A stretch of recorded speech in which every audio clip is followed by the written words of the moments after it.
Bet reikės man kokį eilėraštį. Man reikės kokį eilėraštį. Sveikina pirmas čigoną atėjęs, dėl trinko sakė eilėraštį pasakys. Aš čia arčiau mikrofoną. O, pirmas linksas iš Targelės iškės. Atnešė pusryčių. Tai davė man bereikalas. Atvašyk dar kalbą. Ne, tiek neišėjai stovėti, tada jinai neprasisuks.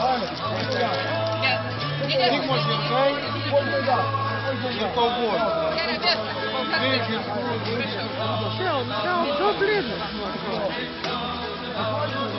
ne, nu dabar jau einu daryti.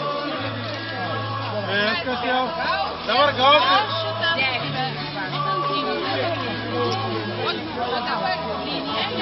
Atšeikit arčiau visi čigoną, žyt, raganas, ubaga ir kiti užgavinių monai yra savas. Prie mūsų blyno pirkelį, tiesiog pasisakykit, kas tokie esat, iš kur esat ir norit tos žeimus darą, jau norit pavasarį, ir su mūsų gospodinėm sutarsit ir jums daug pakaštavoti pačius skaniausius mūsų užgavinių flinksus.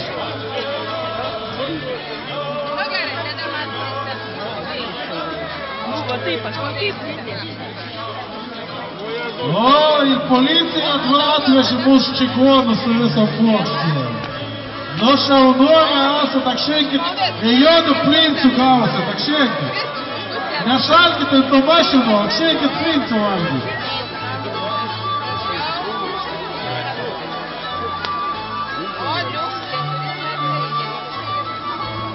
Nu, raganaitis čigonėlis, sakėt, ir jūs blynų paragavote. Sakė, iš toli važiavot iš pačios Bulgarijos. Taip, prašau. Jeigu bus skanu, Nu, ta pati mūsų mažoji 2 metų. Raganai čigonaitė. Aplynų jau ragavo. Nežinai, kitais metais. Žinai, tu žinai, mes žydukai Lietuvos ir kavos. Kitais metais prašau. Čia va, ten žmogus, kuris kalba va čia. Gerai? Jo, prašau. Adriana, eik, Kas blynų negautų, paragauti. kas negautų. Kas Nu ir štai pats mažiausia mūsų čigonėlė, 2 metų Adriana eina lygiai. Nu ir tik pažiūrėkit, kokių tik gražybių ir prieina. Visi dar su kaukim, ličinom, su šypsenom. Eikit dar čia mūsų gospodinę pakaštavoti blynų. Nu ir taip pat jauniausia 2 metų čigonėlė.